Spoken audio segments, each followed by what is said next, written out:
नमस्कार मित्रांनो, trending Marathi education या करंट अफेअरच्या मराठी एज्युकेशन चॅनलमध्ये आपले स्वागत आहे।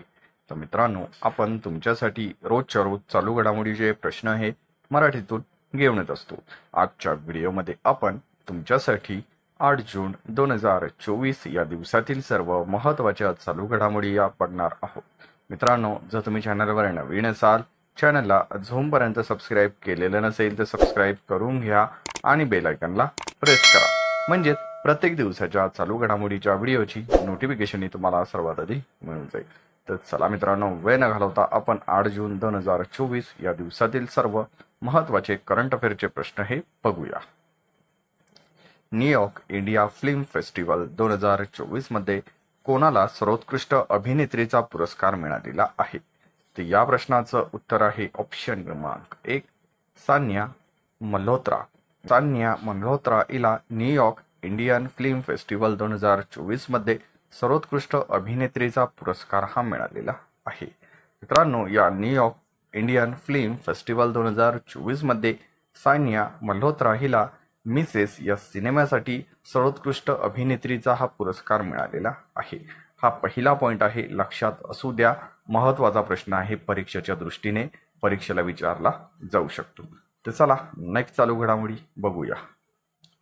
ISSF विश्वचषक स्पर्धेमध्ये भारताच्या सबरजोत सिंगने कोणते पदक जिंकलेले आहे? तर या प्रश्नाचं उत्तर आहे ऑप्शन क्रमांक 2, सुवर्ण।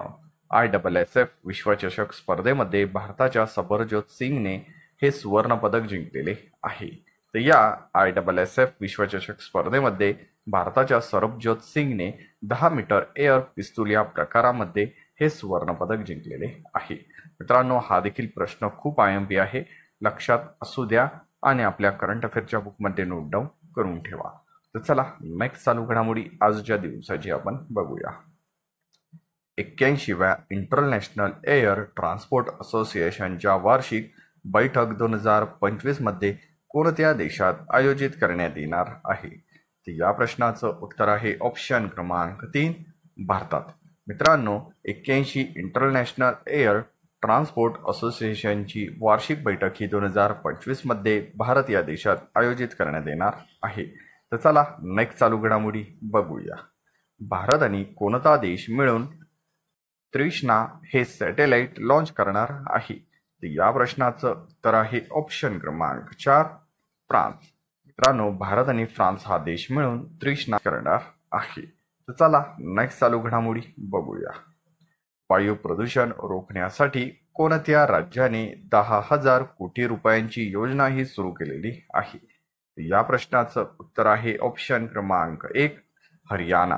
मित्रांनो, हरियाणा राज्यात वायू प्रदूषण रोखण्यासाठी तिथल्या राज्य सरकारने 10,000 कोटी रुपयांची योजना ही सुरू केलेली आहे। तर चला नेक्स्ट चालू घडामोडी बघूया। लोकसभा निवडणूक 2024 मध्ये कोणत्या राज्यात नोटाला सर्वाधिक मतदान हे झालेले आहे? नोटा म्हणजे नन ऑफ द अबो। मित्रांनो, या वर्षाची ही 18वी लोकसभा निवडणूक आहे। या निवडणुकीमध्ये ऑप्शन क्रमांक 2, बिहार राज्यामध्ये सर्वाधिक नोटाला हे मतदान झालेले आहे। मित्रांनो, लोकसभा निवडणूक 2024 मध्ये बिहार राज्यात नोटाला सर्वाधिक 2.7% हे मतदान झालेले आहे। हा देखील पॉइंट लक्षात असू द्या। तर मित्रांनो, बिहार राज्याचा उल्लेख झाला तर आपण बिहार विषयी थोडक्यात माहिती जाणून घेऊया।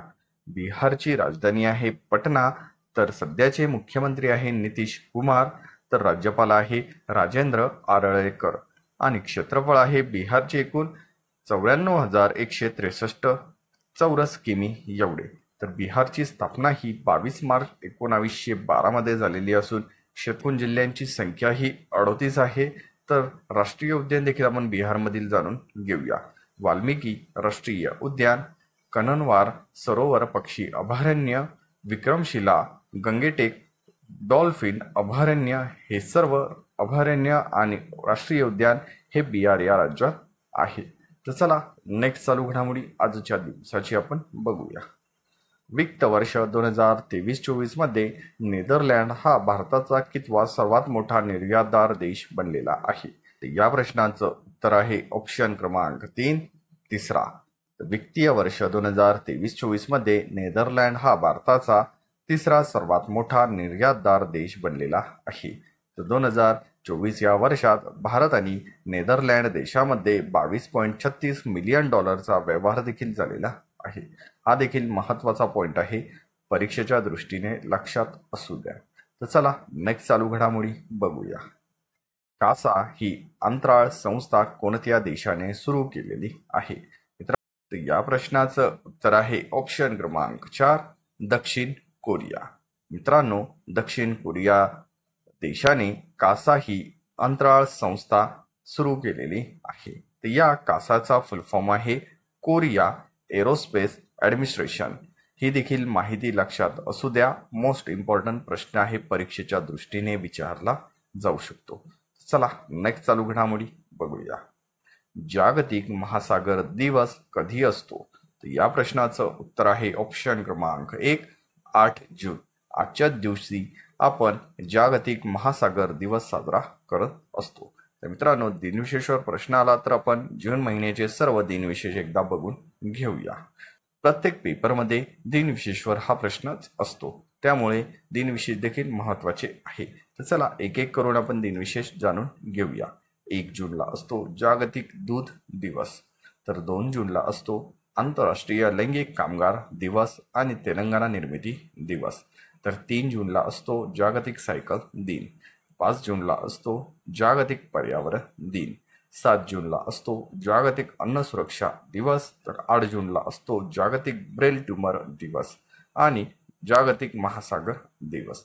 तर 12 जूनला असतो जागतिक बालमजुरी विरोधी दिवस. तर 14 जूनला असतो जागतिक रक्तदाता दिवस. 15 जूनला असतो जागतिक पवन दिवस. तर 20 जूनला असतो जागतिक निर्वासित दिवस. तर 21 जूनला असतो जागतिक संगीत दिन आणि आंतरराष्ट्रीय योग दिन. तर 23 जूनला असतो आंतरराष्ट्रीय ऑलिम्पिक दिवस आणि आंतरराष्ट्रीय विधवा दिवस.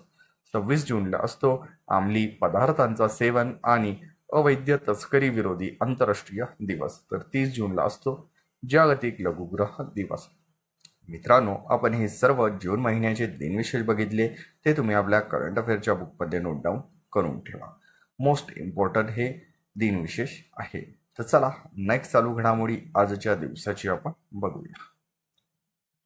आलेंग कानो नेको हे अंतरिक्ष मध्ये 1000 दिवस पूर्ण करणारे पहिले व्यक्ती ठरलेले आहे. ते कोणत्या देशाचे नागरिक आहे? या प्रश्नाचं उत्तर आहे ऑप्शन क्रमांक 2, रशिया.